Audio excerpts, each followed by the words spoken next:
মদিনার আকাশে রমজানের আনন্দ ছড়িয়ে পড়ল। চারিদিকে সেহরির প্রস্তুতি চলছে, কিন্তু হজরত ফাতেমা রাদিয়াল্লাহু তাআলা আনহার ঘর ছিল নীরব নিস্তব্ধ। হজরত ফাতেমা রাদিয়াল্লাহু তাআলা আনহা সারারাত ইবাদত করার পর রোজা রাখবেন, তাই সেহরি খাওয়ার জন্য এগিয়ে গেলেন, কিন্তু দেখলেন ঘরে এক ফোঁটা পানি ছাড়া আর কোনো খাবারই নেই।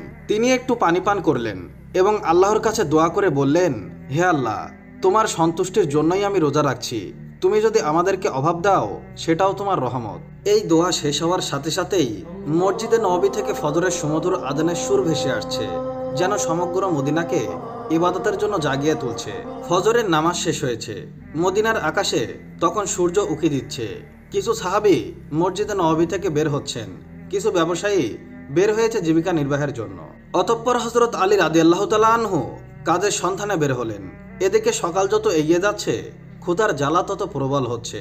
হজরত ফাতেমা রাদিয়াল্লাহু তাআলা আনহা নিজে তো পানি ছাড়া কিছু খায়নি, তবুও ঘরের কোণে বসে আল্লাহর ইবাদত করছে। এমন সময় ছোট্ট হাসান হোসাইন রাদিয়াল্লাহু তাআলা আনহু ধীরে ধীরে মা ফাতেমার কাছে আসলো এবং কোমল কণ্ঠে বলল, আম্মাজান, আমাদের প্রচণ্ড ক্ষুধা লেগেছে, আমাদেরকে কিছু খেতে দিন, ক্ষুধার জ্বালা আর সহ্য করতে পারছি না। এই কথা শুনে হজরত ফাতেমা রাদিয়াল্লাহু তাআলা আনহার চোখের কোণায় পানি চলে আসলো, হৃদয়টা যেন হাহাকার হয়ে উঠল। তিনি কিছুই বলতে পারছেন না, তবুও হাসি মুখে তাদেরকে বললেন, বাবা, এই জীবন তো পরীক্ষা মাত্র, বাবা একটু অপেক্ষা করো, ইনশাল্লাহ তোমার আব্বাজান কিছু খাবার নিয়ে আসবেন। এটা শুনে শিশু হাসান এবং হুসাইন রাদিয়াল্লাহু তাআলা আনহু আনন্দিত হয়ে সেখান থেকে চলে গেলেন, কিন্তু তিনি নিজেও ইফতারের অপেক্ষায় আছেন। তার নিজের প্রচণ্ড ক্ষুধা লেগেছে, মাথাটা হালকা ঝিমঝিম করছে। তখন তিনি আল্লাহর কাছে দোয়া করে বললেন, হে আল্লাহ, তুমি আমাদের রিজিক দাতা, আল্লাহ গো, তুমি আমাদের রিজিক দাও, তুমি আমাদের সন্তানদের কষ্ট সহ্য করার শক্তি দাও, তুমি আমাদের ঈমান দৃঢ় রাখো। এই কঠিন পরীক্ষার মাঝেও তার হৃদয়ে কোনো বিদ্রোহ নেই, কোনো হতাশ নেই, আছে শুধু ধৈর্য আর তাওয়াক্কুল। এদিকে হযরত আলী রাদিয়াল্লাহু তাআলা আনহু তখনও কাজের সন্ধান পেলেন না। সূর্য ধীরে ধীরে মধ্য আকাশে উঠে এসেছে, উত্তপ্ত রোদ ও গরমের তীব্রতা মদিনার মাটিকে ঝলসে দিচ্ছে। কিন্তু বাড়ির কথা ভাবতেই হযরত আলী রাদিয়াল্লাহু তাআলা আনহুর চোখে পানি চলে আসলো।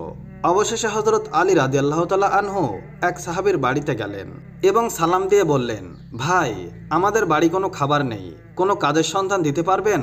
তখন সাহাবী বলল, হে আলী, আল্লাহর কসম, আমি যদি কিছু পেতাম তাহলে নিশ্চয় তোমার জন্য রাখতাম, কিন্তু আমার ঘরেও কয়দিন চুলায় আগুন জ্বলেনি, আমিও না খেয়ে আছি। এই কথা শুনে হযরত আলী রাদিয়াল্লাহু তাআলা আনহু নিস্তব্ধ হয়ে গেল।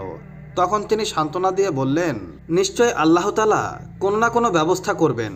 অতঃপর হযরত আলী রাদিয়াল্লাহু তাআলা আনহু আবার কাজের সন্ধানে বেরোলেন। কিছুদূর যাওয়ার পর মনে মনে ভাবল, শহরের শেষ প্রান্তে একজন ধনী ব্যবসায়ী বাস করে, তার কাছে গেলে কেমন হয়, হয়তোবা কাজের কোনো ব্যবস্থা হতে পারে। এই চিন্তা করে সে ধনী ব্যবসায়ীর বাড়ির দিকে যেতে লাগলেন। হযরত ফাতেমা রাদিয়াল্লাহু তাআলা আনহা দরজায় দাঁড়িয়ে হযরত আলী রাদিয়াল্লাহু তাআলা আনহুর বাড়ি ফেরার অপেক্ষায় করুণ নয়নে চেয়ে আছে। ঠিক তখনই শিশু হাসান ও হুসাইন রাদিয়াল্লাহু তাআলা আনহু ক্ষুধার জ্বালা সহ্য করতে না পেরে তার কাছে এসে কোমল কণ্ঠে ফিসফিস করে বলল, আম্মাজান, আব্বাজান কখন বাড়ি আসবে? এই কথা শুনে হযরত ফাতেমা রাদিয়াল্লাহু তাআলা আনহুর বুক ফেটে যেতে লাগলো, চোখের কোণে অশ্রু চিকচিক করতে লাগলো। তবুও তিনি তাদেরকে সান্ত্বনা দিয়ে বললেন, বাবা, একটু ধৈর্য ধরো, নিশ্চয় আল্লাহ আমাদের সাহায্য করবেন। অতঃপর হযরত আলী রাদিয়াল্লাহু তাআলা আনহু সেই ধনী ব্যবসায়ীর বাড়ি গিয়ে সালাম দিয়ে বললেন, ভাই, আপনার কাছে কি কোনো কাজ আছে? আমি কাজ করতে চাই। সেই ধনী ব্যবসায়ী কিছুক্ষণ চুপ থাকার পরে বললেন, হ্যাঁ, আমার খেজুর বাগানে কিছু কাজ আছে, তুমি সেখানে কয়েক ঘন্টা কাজ করতে পারো, কিন্তু আমার একটা শর্ত আছে, কাজের মূল্য হিসেবে আমি কোনো টাকা পয়সা দিতে পারবো না, আমি তোমাকে কয়েকটি খেজুর দিতে পারি। তখন হযরত আলী রাদিয়াল্লাহু তাআলা আনহু নিজের পরিবারের কথা চিন্তা করতেই হৃদয়টা কেঁপে উঠল, চোখে যেন জল চলে এলো। তিনি সঙ্গে সঙ্গে এই কাজ করার জন্য রাজি হয়ে গেল। অতঃপর হযরত আলী রাদিয়াল্লাহু তাআলা আনহু খেজুর বাগানে কাজ করতে লাগলো। খেজুর বাগানের মালিকের নির্দেশ অনুযায়ী সমস্ত কাজ একাই শেষ করলেন। এভাবে কয়েক ঘন্টা অক্লান্ত পরিশ্রম করার পর হযরত আলী রাদিয়াল্লাহু তাআলা আনহু ওই ধনী ব্যবসায়ীর কাছে এসে বললেন, আপনার নির্দেশ অনুযায়ী আমি সমস্ত কাজ শেষ করেছি, এবার আমার মূল্য পরিশোধ করুন।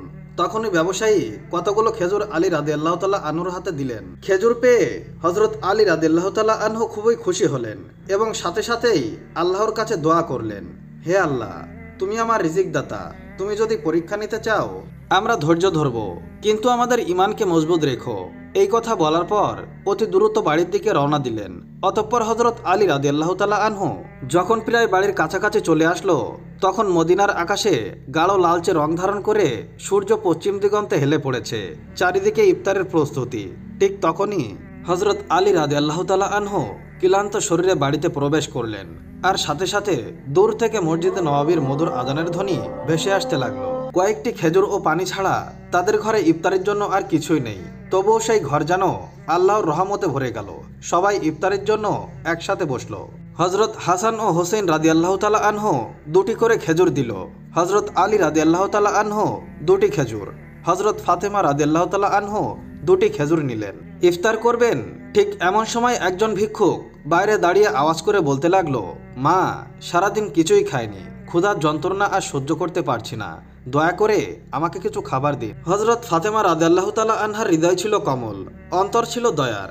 তাই তিনি নিজের কথা না ভেবেই বললেন, হে আমার প্রাণের স্বামী, ইফতারের খাবারটুকুই ভিক্ষুককে দিয়ে দিন। হযরত আলী রাদিয়াল্লাহু তাআলা আনহু বললেন, হে ফাতেমা, তুমি কি খেয়ে ইফতারি করবে? তখন ফাতেমা রাদিয়াল্লাহু তাআলা আনহু বললেন, আমি শুধুমাত্র পানি পান করেই ইফতারি করব। হযরত আলী রাদিয়াল্লাহু তাআলা আনহু অবাক হলেন, আর কিছুই বললেন না। সেই খাবারটুকু ভিক্ষুককে দিয়ে দিলেন এবং তিনি দোয়া করলেন, হে আল্লাহ, হে আমার রব, আমাদের এই ত্যাগ তুমি কবুল করে নিও। পরের দিন রোজা রাখার জন্য হযরত ফাতেমা রাদিয়াল্লাহু তাআলা আনহা শুধু পানি পান করলেন। অতঃপর পরের দিন সকালবেলা হযরত আলী রাদিয়াল্লাহু তাআলা আনহু ইফতারের জন্য কিছু আটা সংগ্রহ করে বাড়ি আনলেন। তখন হযরত ফাতেমা রাদিয়াল্লাহু তাআলা আনহা সেই আটা দিয়ে কয়েকটি রুটি বানালেন। এভাবেই সারাদিন যখন অতিক্রম হয়ে ইফতারের সময় চলে আসলো, তখন চারিদিকে ইফতারের প্রস্তুতি, খুশির আমেজ। কিন্তু হযরত ফাতেমা রাদিয়াল্লাহু তাআলা আনহার ঘর নীরব নিস্তব্ধ। তিনিও রোজা রেখেছিলেন, কিন্তু সামান্য কয়েকটা রুটি আর পানি ছাড়া ঘরে আর কিছুই নেই। কষ্ট, অভাব, তবুও ধৈর্যের এক অপূর্ব সৌন্দর্য ফুটে উঠেছিল সেই ঘরে। ছোট হাসান ও হুসাইন রাদিয়াল্লাহু তাআলা আনহু, হযরত আলী রাদিয়াল্লাহু তাআলা আনহু সবাই বাড়িতে ফিরে আসতে লাগলেন। ইফতারের সময় হয়ে গেছে, সবাই একসাথে বসে ইফতার করবে। সবাইকে মাত্র দুটো করে রুটি দিল। খেতে যাবে এমন সময় আবারও বাইরে থেকে এক করুণ কণ্ঠ ভেসে আসলো, ইয়া আহলুল বায়াত, আমি 3 দিন ধরে অভুক্ত। আমি শুনেছি তোমরা আল্লাহর পথে দানশীল। যদি কিছু খাবার থাকে আমাকে দেবে, ক্ষুধার যন্ত্রণা সহ্য করতে পারছি না। হযরত ফাতেমা রাদিয়াল্লাহু তাআলা আনহা ছিলেন অত্যন্ত দানশীল। তাই তিনি হযরত আলী রাদিয়াল্লাহু তাআলা আনহুকে বললেন, হে আমার প্রিয় স্বামী, এই ভিক্ষুককে এই রুটিগুলো দান করে আসুন। তিনি বললেন, হে ফাতেমা, তুমি খাবে না? হযরত ফাতেমা রাদিয়াল্লাহু তাআলা আনহা বললেন, আমার যদি ক্ষুধা লাগে তবে সেও তো ক্ষুধার জ্বালায় কাতরাচ্ছে। আমরা তো দুনিয়ার সুখের জন্য সৃষ্টি হইনি, আমাদের তো আল্লাহর সন্তুষ্টি অর্জন করাই একমাত্র উদ্দেশ্য। তখন হযরত আলী রাদিয়াল্লাহু তাআলা আনহু দেখলেন মা ফাতেমার হাতে শুধুমাত্র পানি ছাড়া আর কিছুই নাই। তিনি সেই ভিক্ষুককে রুটিগুলো দিয়ে আসলেন। মনে মনে বলতে লাগলেন, হে ফাতেমা, তুমি কি জানো তুমি কেমন পরীক্ষা দিচ্ছ? নিজে না খেয়ে অপরকে খাওয়ালে নিশ্চয় আল্লাহ তোমার দান কবুল করবে। ঠিক ওই সময় আল্লাহ রাব্বুল আলামিন হযরত জিবরাইল আলাইহিস সালামকে হুকুম করলেন, তুমি যাও, আমার প্রিয় হাবিব মুহাম্মাদের প্রিয় কন্যা ফাতেমা যেভাবে ত্যাগ ধৈর্য কঠিন পরীক্ষা দিয়েছে তা অতুলনীয়। নিজে না খেয়ে অপরকে খাবার দিয়েছে, তার ঘরে এখন খাবার নেই। তুমি জান্নাত থেকে তাদের জন্য খাবার নিয়ে যাও। এই হুকুম পাওয়া মাত্রই হযরত জিবরাইল আলাইহিস সালাম জান্নাত থেকে সুগন্ধি রুটি, খেজুর আর মধু নিয়ে হযরত আলী রাদিয়াল্লাহু তাআলা আনহুর বাড়ির দরজার সামনে মানুষ রূপে হাজির হলেন। তখন হযরত ফাতেমা রাদিয়াল্লাহু তাআলা আনহা শুধুমাত্র পানি পান করে আবারও আল্লাহর ইবাদতে মগ্ন ছিলেন। ঘরের বাহির থেকে এক আওয়াজ ভেসে আসলো, হে আহলুল বায়াত। কণ্ঠ শুনে হযরত আলী চমকে উঠলেন। তখন হযরত আলী রাদিয়াল্লাহু তাআলা আনহু ঘরের বাইরে বের হয়ে দেখলেন একজন পুরুষ হাতে একটি পাত্র নিয়ে দাঁড়িয়ে আছে। তিনি জিজ্ঞেস করলেন, আপনি কে? অপর দিক থেকে উত্তর এলো, আমি আল্লাহর পক্ষ থেকে প্রেরিত একজন দাস। তোমরা যেভাবে তোমাদের ক্ষুধা সহ্য করে অন্যের মুখে খাবার তুলে দিয়েছ, আল্লাহ তোমাদের জন্য জান্নাতের রিজিক পাঠিয়েছেন। এই কথা শোনা মাত্রই হযরত আলী রাদিয়াল্লাহু তাআলা আনহুর অন্তর কেঁপে উঠল, তার চোখে জল ভরে গেল। অতঃপর জিবরাইল আলাইহিস সালাম খাবারগুলো দিয়ে সেখান থেকে বিদায় নিলেন। তখন হযরত আলী রাদিয়াল্লাহু তাআলা আনহু খাবারগুলো নিয়ে ঘরে প্রবেশ করলেন এবং বললেন, হে ফাতেমা, দেখো দেখো দেখো, আমাদের রব কতই মহান, আমাদের জন্য জান্নাত থেকে রিজিক পাঠিয়েছেন। এই কথা শুনে হযরত ফাতেমা রাদিয়াল্লাহু তাআলা আনহা ধীরে ধীরে সেখানে এলেন। এগুলি দেখে বিস্ময়ে হতবাক হয়ে গেলেন। এক মধুময় নয়নে এই পাত্রের দিকে তাকিয়ে রইল আর মনে মনে ভাবতে লাগলেন, হে আল্লাহ, তুমি কতই না মহান। তিনি বুঝতে পারলেন এটি কোনো সাধারণ খাবার নয়। এত সুগন্ধি রুটি, মধু, খেজুর, এ তো জান্নাতের খাবার। এদিকে শিশু হাসান এবং হুসাইন রাদিয়াল্লাহু তাআলা আনহু সেখানে এসে বললেন, আম্মাজান, এই খাবারগুলো কাদের এবং কোথা থেকে এসেছে? তখন হযরত ফাতেমা রাদিয়াল্লাহু তাআলা আনহা তাদেরকে বললেন, বাবা, খাবারগুলো আমাদের। মহান আল্লাহ রাব্বুল আলামিন আমাদের জন্য জান্নাত থেকে খাবার পাঠিয়েছেন। হযরত হাসান এবং হুসাইন রাদিয়াল্লাহু তাআলা আনহু বললেন, আম্মাজান, এটা কি সত্যি? তিনি বললেন, বাবা, এটা সত্যি, এটি আল্লাহর রহমত। সেই সময় হযরত ফাতেমা রাদিয়াল্লাহু তাআলা আনহার চোখে জল টলমল করছিল। তখন তারা সবাই আল্লাহর শুকরিয়া আদায় করলেন। খাবার মুখে দেওয়ার পরেই তাদের চোখ থেকে অশ্রু ঝরে পড়ল। এই খাবার ছিল আল্লাহর ভালোবাসার প্রমাণ। অতঃপর পরের দিন সকাল থেকেই সমগ্র মদিনার অলিতে গলিতে এই খবর প্রকাশ হয়ে গেল যে হযরত ফাতেমা রাদিয়াল্লাহু তাআলা আনহার ঘরে আল্লাহর পক্ষ থেকে জান্নাত থেকে খাবার এসেছে। এমনকি স্বয়ং রাসূল সাল্লাল্লাহু আলাইহি ওয়াসাল্লামও জানতে পারলেন। এই খবরটি পেয়ে অনেকেই অবাক হলেন, অনেকেই আনন্দিত হলেন, আবার অনেকের ঈমান আরও মজবুত হলো। কিন্তু অন্যদিকে অনেক মুনাফিক যারা সন্দেহপ্রবণ ছিল, তাদের কথাটি বিশ্বাস হচ্ছিল না। তাদের মধ্য থেকে একদল লোকের কাছে গিয়ে বলল, তোমরা কি সত্যিই বিশ্বাস করো যে জান্নাত থেকে খাবার আসতে পারে? তখন ওই লোকগুলো বলল, আল্লাহ তাআলা চাইলে সবকিছুই সম্ভব, কিন্তু শুধুমাত্র ফাতেমার জন্য কেন জান্নাত থেকে খাবার আসবে? এইসব সন্দেহপ্রবণ কথা ধীরে ধীরে মদিনার অলিতে গলিতে ছড়িয়ে পড়ল।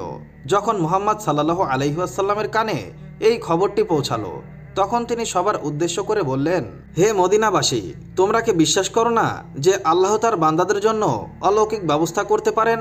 যদি আল্লাহ আমাকে মেরাজের রাতে জান্নাতে নিয়ে যেতে পারেন, তবে তিনি কি আমার কন্যার জন্য জান্নাতের খাবার পাঠাতে পারেন না? আমার কন্যা ফাতেমা জান্নাতের নারীদের সর্দারনী। আল্লাহ তাকে যে মর্যাদা দিয়েছেন তা অতুলনীয়। এই ঘটনা সেই মর্যাদারই একটি নিদর্শন। অতঃপর হযরত মুহাম্মদ সাল্লাল্লাহু আলাইহি ওয়াসাল্লাম সূরা তালাকের একটি আয়াত তেলাওয়াত করে শোনান, যার বাংলা অর্থ, যে ব্যক্তি তাকওয়ার পথে চলে আল্লাহ তাকে এমনভাবে রিজিক দান করেন যা সে কল্পনাও করতে পারে না। তখন সবাই নীরব হয়ে গেল। এই কথাগুলো শুনে সাহাবীরা আরও দৃঢ় ঈমান লাভ করলেন। যখন এই ঘটনা সমগ্র মদিনায় এক আলোড়ন সৃষ্টি করলেন, তখন মুনাফিক কাফিররা ক্রোধে ফেটে পড়ল। তাই তাদের অনুসারীদেরকে ডেকে বলল, তোমরা কি দেখেছ মুহাম্মাদের কন্যা এমন মর্যাদা পেয়েছে? পৃথিবীর অন্য কেউ পায়নি। যদি এই ঘটনা আরও প্রচার হতে থাকে, তাহলে মানুষের ঈমান আরও শক্তিশালী হবে এবং আমাদের ষড়যন্ত্র ব্যর্থ হয়ে যাবে। তখন তাদের এক অনুসারী বলল, আমরা কি করতে পারি? তখন ওই কাফির বলল, মানুষের মনে সন্দেহ ঢুকিয়ে দাও। তোমরা বলবে, এ তো কেবল একটি গল্প, হয়তো ফাতেমা স্বপ্ন দেখেছে। আরও বলবে, মুহাম্মদ শুধু তার কন্যার মর্যাদা বাড়ানোর জন্য এমন কথা বলেছেন। আমরা তো কখনোই জান্নাতের খাবার দেখিনি, হয়তো এটি একটি গল্প। এই কথা মতো পরদিন থেকে কাফের মুনাফিকদের দল অলিতে গলিতে বাড়িতে বাড়িতে গিয়ে প্রচার করতে লাগলো যে এটি একটি মিথ্যা গল্প। এভাবে প্রচার করতে করতে একদল সাহাবীদের কাছে গিয়ে বলল, শুনুন ভাইরা, আপনাদেরকে বোকা বানানো হচ্ছে। এটি সত্য ঘটনা নয়, এটা মিথ্যা ঘটনা। তখন ওই সাহাবীরা বলল, যিনি আমাদের জন্য কোরআন অবতীর্ণ করেছেন, তিনি কি জান্নাত থেকে খাবার পাঠাতে পারেন না? আর মুহাম্মদ সাল্লাল্লাহু আলাইহি ওয়াসাল্লাম তো আল্লাহর প্রিয় রাসূল, তিনি কখনোই মিথ্যা কথা বলেন না। অতএব তাদের ঈমানের কাছে ওই কাফেররা হেরে গেল। এইভাবে এই দ্বন্দ্ব ধীরে ধীরে ছড়িয়ে পড়তে লাগলো। এই ঘটনার পর এক রাতে হযরত ফাতেমা রাদিয়াল্লাহু তাআলা আনহা ধীরে ধীরে নিজের কক্ষে গেলেন।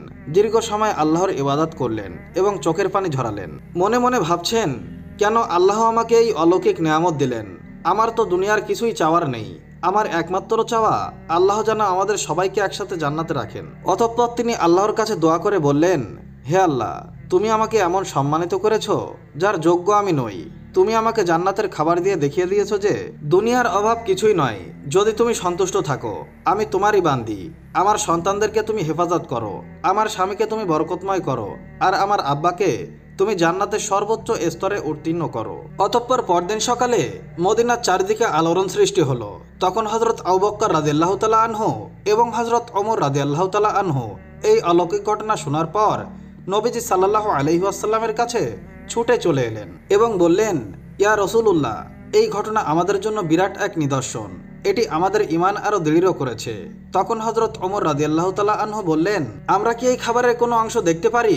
নবীজি সাল্লাল্লাহু আলাইহি ওয়াসাল্লাম হাসলেন এবং বললেন, হে ওমর, এটি এমন একটি নিয়ামত যা শুধু আল্লাহ যাকে ইচ্ছা করে তাকেই দান করেন। কিন্তু এটি শুধু খাবারের ব্যাপার নয়, বরং এটি এক মহান শিক্ষা। এই কথা শুনে সাহাবীদের হৃদয় প্রশান্তিতে ভরে গেল। অবশেষে হযরত মুহাম্মদ সাল্লাল্লাহু আলাইহি ওয়াসাল্লাম হযরত ফাতেমা রাদিয়াল্লাহু তাআলা আনহা-এর বাড়িতে এলেন। তার কন্যা ফাতেমা শুধু তার মেয়ে নয়, বরং তিনি ইসলামের এক মহান আদর্শ। মৃদু হেসে বললেন, হে আমার কলিজার টুকরা ফাতেমা, তুমি জান্নাতের নারীদের নেত্রী, আর এই খাবার তোমার মর্যাদাই প্রমাণ। তখন হযরত ফাতেমা রাদিয়াল্লাহু তাআলা আনহা বিনয়ের সাথে মাথা নিচু করলেন এবং বললেন, ইয়া রাসূলুল্লাহ, আমি তো শুধুই একজন দুর্বল বান্দা। এই সম্মান একমাত্র আল্লাহর রহমতেই। নবীজি সাল্লাল্লাহু আলাইহি ওয়াসাল্লাম সন্তুষ্টিতে বললেন, হ্যাঁ, কিন্তু আল্লাহ তার প্রিয় বান্দাদেরই এই রহমত দেন। তুমি ধৈর্য ধরেছ, তুমি তাকওয়ার পথ অবলম্বন করেছ, আর তাই তিনি তোমাকে জান্নাতের খাবার দ্বারা সম্মানিত করেছেন। এই মুহূর্তটি ছিল এক অপার্থিব প্রশান্তির মুহূর্ত। হযরত মুহাম্মদ সাল্লাল্লাহু আলাইহি ওয়াসাল্লাম হযরত আলী রাদিয়াল্লাহু তাআলা আনহু, হযরত ফাতেমা রাদিয়াল্লাহু তাআলা আনহা ও হাসান হুসাইনের দিকে তাকিয়ে বললেন, আমি কসম করে বলতে পারি, তোমার অন্তরে যে পরিপূর্ণ ঈমান আছে আমাদের সকলের জন্য একটি আদর্শ। হযরত ফাতেমা রাদিয়াল্লাহু তাআলা আনহা চোখের পানি মুছে মৃদু হেসে বললেন, আমরা সবাই একদিন জান্নাতে এই খাবারের স্বাদ উপভোগ করব ইনশাআল্লাহ। তখন মুহাম্মদ সাল্লাল্লাহু আলাইহি ওয়াসাল্লাম হাত তুলে দোয়া করলেন, হে আল্লাহ, তুমি আমার ফাতেমাকে, আমার আলীকে, আমার হাসান ও হুসাইনকে এবং আমার উম্মাহকে জান্নাতের সেরা নিয়ামত দান করো। অতঃপর হযরত মুহাম্মদ সাল্লাল্লাহু আলাইহি ওয়াসাল্লাম সেখান থেকে চলে আসলেন। সেই সময় বনি সালেম গোত্রের এক লোক প্রিয় নবীজির মহা শত্রু ছিল। সে একাই নবীজি সাল্লাল্লাহু আলাইহি ওয়াসাল্লামের বাড়ির কাছে এসে বললেন, হে মুহাম্মদ, তুমি বাইরে এসো, তোমার গলা না কাটা পর্যন্ত আমার হাত স্থির হবে না। এমনই অমানবিক কথাবার্তা বলতে লাগলো। তখন হযরত ওমর ফারুক রাদিয়াল্লাহু তাআলা আনহু ও বেশ কয়েকজন সাহাবী লোকটার এসব আচরণ দেখে খুবই রেগে গেলেন এবং বললেন, ইয়া রাসূলুল্লাহ, আপনি অনুমতি দিলে এই শয়তানকে তলোয়ার দিয়ে দ্বিখণ্ডিত করে দেই। তখন নবী করিম সাল্লাল্লাহু আলাইহি ওয়াসাল্লাম ঘরের বাইরে এসে সাহাবীদেরকে বললেন, সাবধান, তোমরা ওকে কিছুই বলবে না, কারণ ও তো এটাই জানে না যে আল্লাহকে, তার নবীকে এবং ইসলাম কি। যখন এগুলো বুঝতে পারবে তখন আর এইরূপ কথাবার্তা মুখে উচ্চারণ করবে না। অতঃপর রাসূল সাল্লাল্লাহু আলাইহি ওয়াসাল্লাম ধীরে ধীরে লোকটির কাছে এসে অতি নম্র ভাষায় মিষ্টি সুরে বললেন, তুমি আমার ওপর এত রাগান্বিত হলে কেন? এই আসমান জমিন মানুষ বিশ্বজগতের একমাত্র সৃষ্টিকর্তা যিনি, আমি তো শুধু তার কথাই বলি। আমি শুধু তার উপরে ঈমান আনার জন্যই সবাইকে ডাকি। একমাত্র আল্লাহকে ভয় করো, যিনি অসীম ক্ষমতাশীল এবং সর্বশক্তিমান। তাই বলছি, গর্ব ও অহংকার আর ক্রোধ হিংসা বাদ দিয়ে সেই মহান আল্লাহকে ভয় করো আর আযাবকে ভয় করো, নয়তো অনন্ত অসীমকাল কঠোর আযাব ভোগ করতে হবে। সাল্লাল্লাহু আলাইহি ওয়াসাল্লামের মুখে এরূপ কথা শুনে তার কোমল ব্যবহার দেখে লোকটা স্তব্ধ হয়ে গেল। কিছুক্ষণ চুপ থাকার পর হঠাৎ বলে উঠল, নিশ্চয় মুহাম্মদ সাল্লাল্লাহু আলাইহি ওয়াসাল্লাম আল্লাহর প্রেরিত রাসূল। আমি আপনার কথায় বিশ্বাস স্থাপন করে এক আল্লাহর উপর ঈমান আনলাম। এই কথা বলার পর সাথে সাথেই নবীজির হাতে হাত রেখে কালেমা পড়ে মুসলমান হয়ে গেল। মুহাম্মদ সাল্লাল্লাহু আলাইহি ওয়াসাল্লাম সেই ব্যক্তিকে ঘরের মধ্যে নিয়ে গেলেন। তাকে জিজ্ঞাসা করলেন, তোমার বাড়িতে কে আছে, তুমি কিভাবে খাও এবং কিভাবে চলাফেরা করো? নানা প্রশ্ন করলো। তখন লোকটি বলল, ইয়া রাসূলুল্লাহ, আমি হলাম বনি সালেম গোত্রের সবচেয়ে বেশি গরিব মানুষ। দিনমজুরি করে কোনো রকম সংসার চালাই, অধিকাংশ সময়ই না খেয়েই থাকি। তখন রাসূল সাল্লাল্লাহু আলাইহি ওয়াসাল্লাম উপস্থিত সাহাবীদেরকে লক্ষ্য করে বললেন, তোমাদের মধ্যে এমন কি কেউ আছে যে একটি উদ্যান করবে? সঙ্গে সঙ্গে হযরত আব্দুল্লাহ ইবনে আব্বাস রাদিয়াল্লাহু তাআলা আনহু বললেন, ইয়া রাসূলুল্লাহ, আমার মাত্র একটি উট আছে, আমি সেইটা দান করলাম। তারপর রাসূল সাল্লাল্লাহু আলাইহি ওয়াসাল্লাম আবার বললেন, তোমাদের মধ্যে এমন কি কেউ আছে যে একটি পাগড়ি দান করবে? সাথে সাথে হযরত আলী রাদিয়াল্লাহু তাআলা আনহু নিজের মাথার পাগড়িটা দান করলেন। রাসূল সাল্লাল্লাহু আলাইহি ওয়াসাল্লাম আবার বললেন, তোমাদের মধ্যে এমন কি কেউ আছো যে এই নতুন মুসলিম ভাইয়ের জন্য খাদ্যের ব্যবস্থা করবে? তখন হযরত সালমান ফার্সি বললেন, ইয়া রাসূলুল্লাহ, আপনি অনুমতি দিলে কোনো না কোনো বাড়ি থেকে খাদ্যের ব্যবস্থা করতে পারি। অতঃপর হযরত সালমান ফার্সি ওই নমুসলিমকে নিয়ে অনেক বাড়িতে গিয়ে খাদ্যের সন্ধান করতে লাগলেন, কিন্তু কোথাও কোনো খাবার পেলেন না। অবশেষে হযরত ফাতেমা রাদিয়াল্লাহু তাআলা আনহার বাড়িতে আসলেন।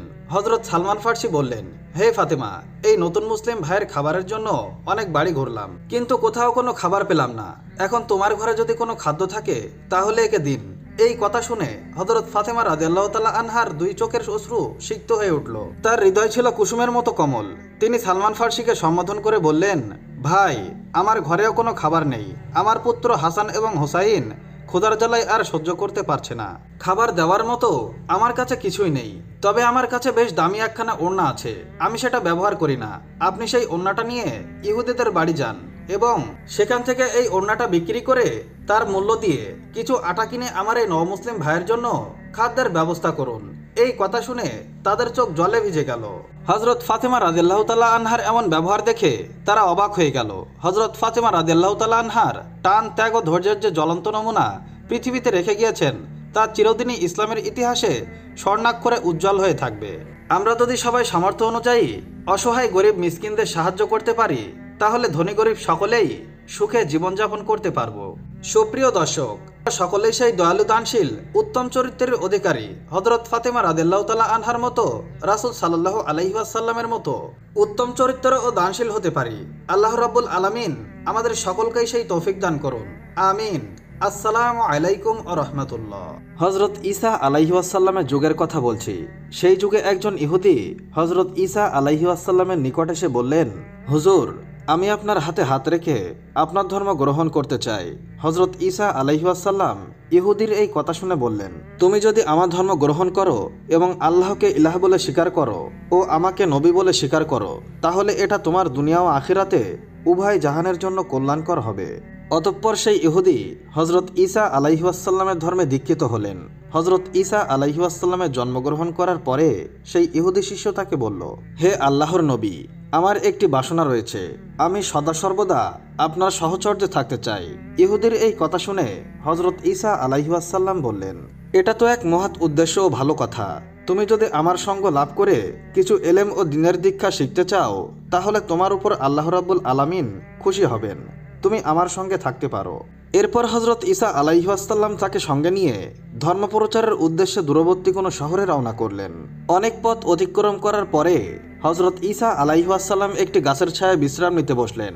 অতঃপর তিনি শিষ্যকে বললেন, চলো, আমাদের সঙ্গে যে খাদ্য আছে তা দ্বারা আমরা ক্ষুধা নিবারণ করি। তখন শিষ্য বলল, হুজুর, তাই হোক, এটা অতি উত্তম হবে।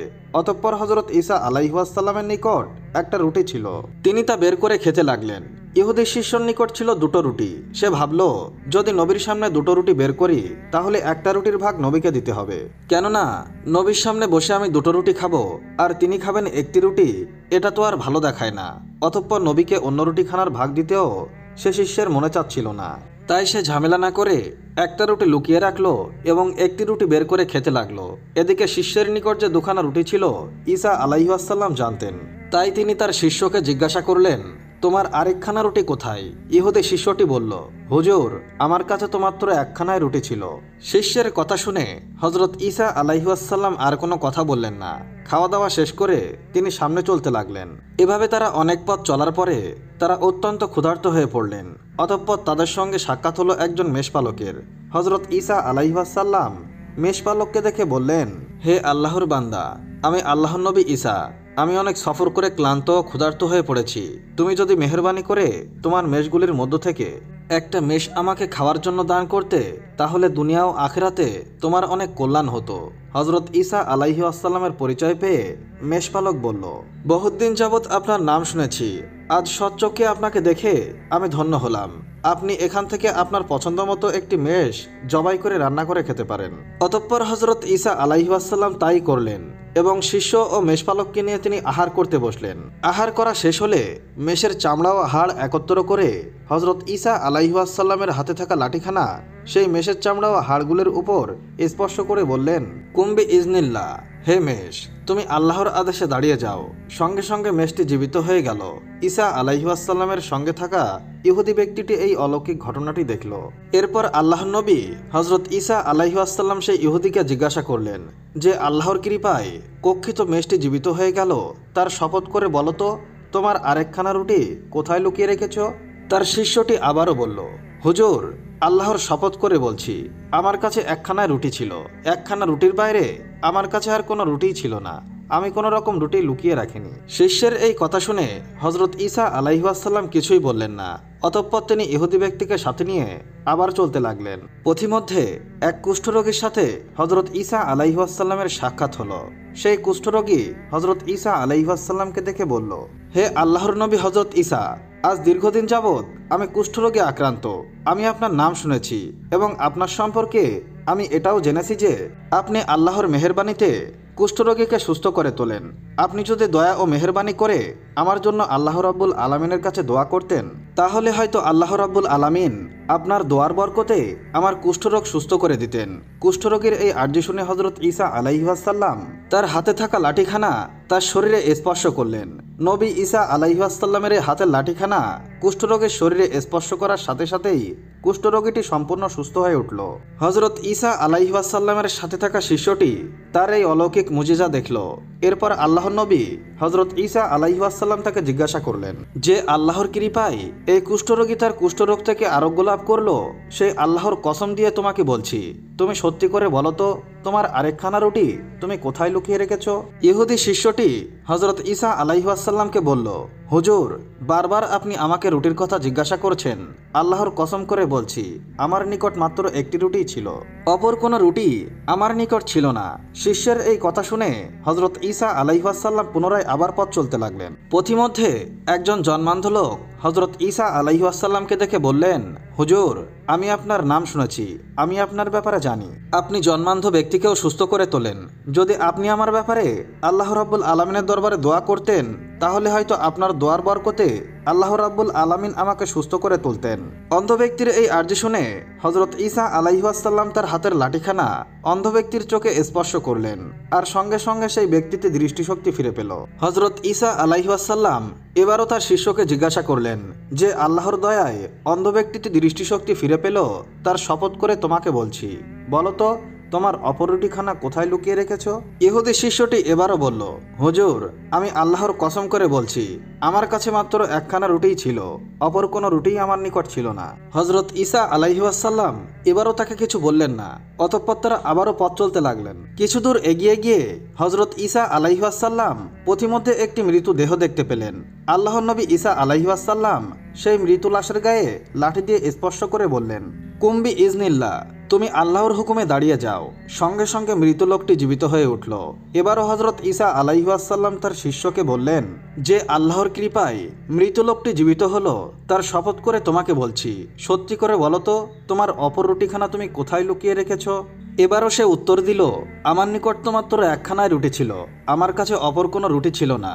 হযরত ঈসা আলাইহিস সালাম কোনো কথা না বলে আবারও পথ চলতে লাগলেন। কিছু দূর গমনের পরে তারা দেখতে পেলেন পথিমধ্যে তিনখানা স্বর্ণের ইট পড়ে আছে। নবীর শিষ্য হযরত ঈসা আলাইহিস সালামকে বলল, হুজুর, আপনি অনুমতি দিলে এই ইটগুলো আমি নিয়ে যেতাম। আল্লাহর নবী হযরত ঈসা আলাইহিস সালাম বললেন, আমাদের এসবের কোনো দরকার নেই। তুমি কি জানো এই ইটগুলির লোভে পড়ে কত মানুষের প্রাণ গিয়েছে? সাবধান, ইটগুলি গ্রহণ করারও চেষ্টা করবে না, তাহলে তুমিও বিপদগ্রস্ত হয়ে পড়বে।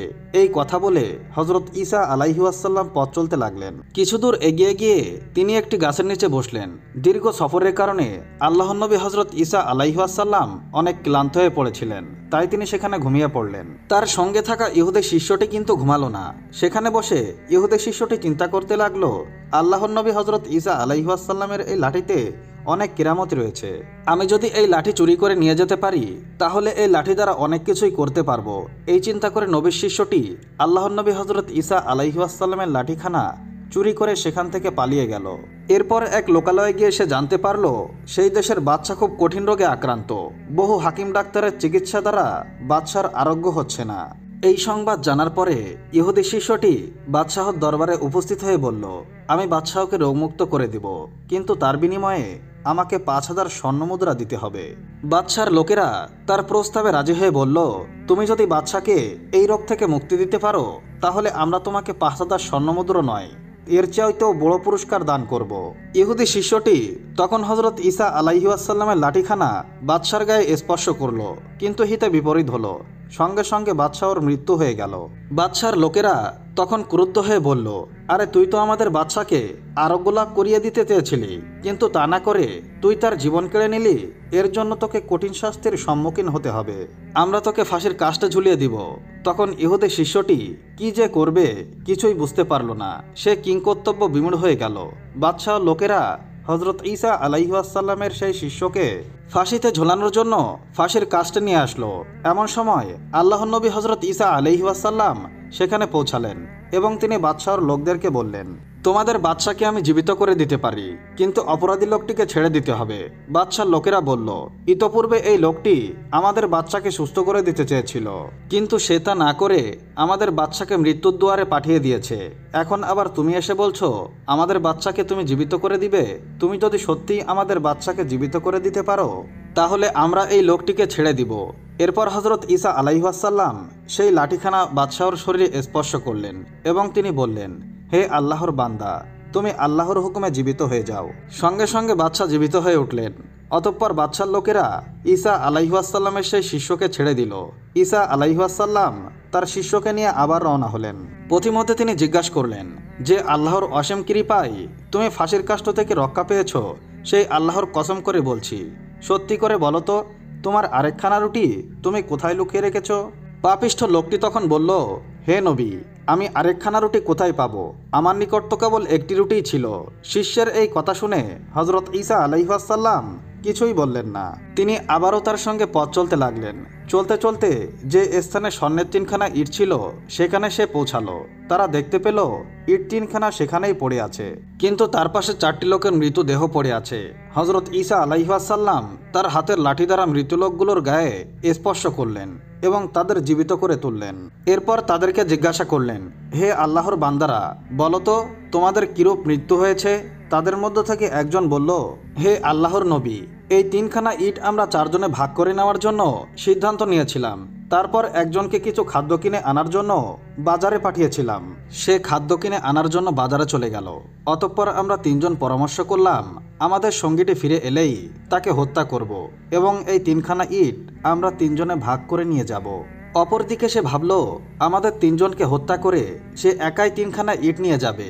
অতঃপর সে বাজার থেকে আসার সময় খাদ্যের মধ্যে বিষ মিশিয়ে এনেছিল। এরপর যখন সে বাজার থেকে ফিরে আসলো এবং আমরা তাকে আক্রমণ করে হত্যা করলাম আর পরস্পর সিদ্ধান্ত নিলাম যে আগে খাবারগুলি খেয়ে নেই, তারপরে 3 জনে 3খানা ইট ভাগ করে নিয়ে যাব। যখনই আমরা সেই খাবারগুলি খেলাম সাথে সাথেই আমরা মৃত্যুবরণ করলাম, আর এখন আপনি আমাদেরকে জীবিত করলেন। হে আল্লাহর নবী, ওই ইটগুলোর কোনো প্রয়োজন আমাদের নেই। এরপর পুনরায় সেই লোকগুলি আবারও মৃত্যুবরণ করলো। হজরত ঈসা আলাইহিসসালাম এবার তার শিষ্যকে বললেন, এই ইটগুলি এবার আমরা নেব, কিন্তু আমরা মানুষ মাত্র 2 জন। তাহলে আমাদের যার নিকট 2টা রুটি ছিল সে 2খানা ইট নেবে, আর যার নিকট 1টি রুটি ছিল সে নিবে 1খানা ইট। তখন পাপিষ্ট ইহুদি এটার লোভ সামলাতে না পেরে বলল, হুজুর, আমার নিকট 2টি রুটি ছিল। এতদিন পর্যন্ত আমি আপনাকে মিথ্যা কথা বলেছি। এই দেখুন, আমার নিকট অপর রুটিটি এখনো রয়েছে। তখন হজরত ঈসা আলাইহিসসালাম ক্রুদ্ধ কণ্ঠে বললেন, ওরে দুর্ভাগা, ওরে হতভাগা, আমার স্বর্ণের ইটের প্রয়োজন নেই, এগুলো তুই একাই নিয়ে যা। কিন্তু জেনে রাখিস, এই জঘন্য লোভের ফলে তোকে বিপদের সম্মুখীন হতে হবে। হজরত ঈসা আলাইহিসসালামের পাপিষ্ঠ শিষ্য এগুলো পেয়ে খুশিতে আত্মহারা হয়ে গেল। সে আল্লাহর নবীর কথাকে কোনো গ্রাহ্য করল না। সে ভাবল, কিসের বিপদ আবার? এগুলো বিক্রি করে আমি খুব শীঘ্রই ধনী হতে পারবো, আর তখন কে আমার নাগাল পায়। সুতরাং কালবিলম্ব না করে পাপিষ্ট ইহুদি ইটগুলো উঠিয়ে নিতে উদ্ধত হলো। আর এমন সময় এক বিকট ভয়ঙ্কর বজ্রপাত আঘাত করলো। অতঃপর সেখানেই সে মৃত্যুবরণ করলো। আর এভাবেই বিশ্বাসঘাতক ইহুদি অতি লোভে আল্লাহর নবীর সাথে বেয়াদবে মিথ্যা কথা বলার ফলাফল ভোগ করলো। একদা হজরত ঈসা আলাইহিসসালাম একটি কবরস্থানের পাশ দিয়ে যাচ্ছিলেন। হঠাৎ তিনি দেখলেন একজন বৃদ্ধা মহিলা একটি কবরের পাশে বসে কান্না করছেন। এই ঘটনাটি দেখে হজরত ঈসা আলাইহিসসালাম সেই বৃদ্ধার কাছে গিয়ে তার কান্নার কারণটি জিজ্ঞাসা করলেন। তখন সেই বৃদ্ধা মহিলা বলল, আমি একজন অনাথ অসহায় অবলা মহিলা। আমার এই পৃথিবীতে একটিমাত্র পুত্র সন্তান ব্যতীত আর কেউ ছিল না। আমার সেই পুত্র সন্তানটি অকালে মৃত্যুবরণ করেছে, অথচ সেই ছিল আমার একমাত্র ভরসা। এই কবরেই তাকে দাফন করা হয়েছে। তাকে দাফন করার পর থেকে এখনো অবধি আমি এখানে বসেই কান্না করছি। যতদিন আমাকে আল্লাহ সুবহানাহু ওয়া তাআলা দুনিয়াতে রাখবেন ততদিন পর্যন্ত আমি এখানে বসেই কান্না করে যাব। বৃদ্ধার এই অদ্ভুত কথা শুনে হজরত ঈসা আলাইহিসসালাম বললেন, আপনার সেই পুত্র যদি আবার জীবিত হয়ে ওঠে তাহলে কি আপনি এখান থেকে চলে যাবেন?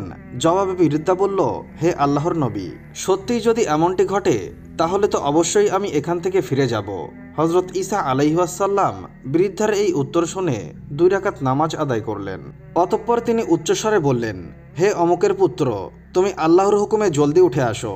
ঈসা আলাইহিসসালামের আহ্বানে কবর থেকে বৃদ্ধার মৃত্যু সন্তানটি জীবিত হয়ে উঠে আসলো এবং সে হজরত ঈসা আলাইহিসসালামকে লক্ষ্য করে বলল, হে আল্লাহর নবী, আপনি কি উদ্দেশ্যে আমাকে ডেকে তুললেন?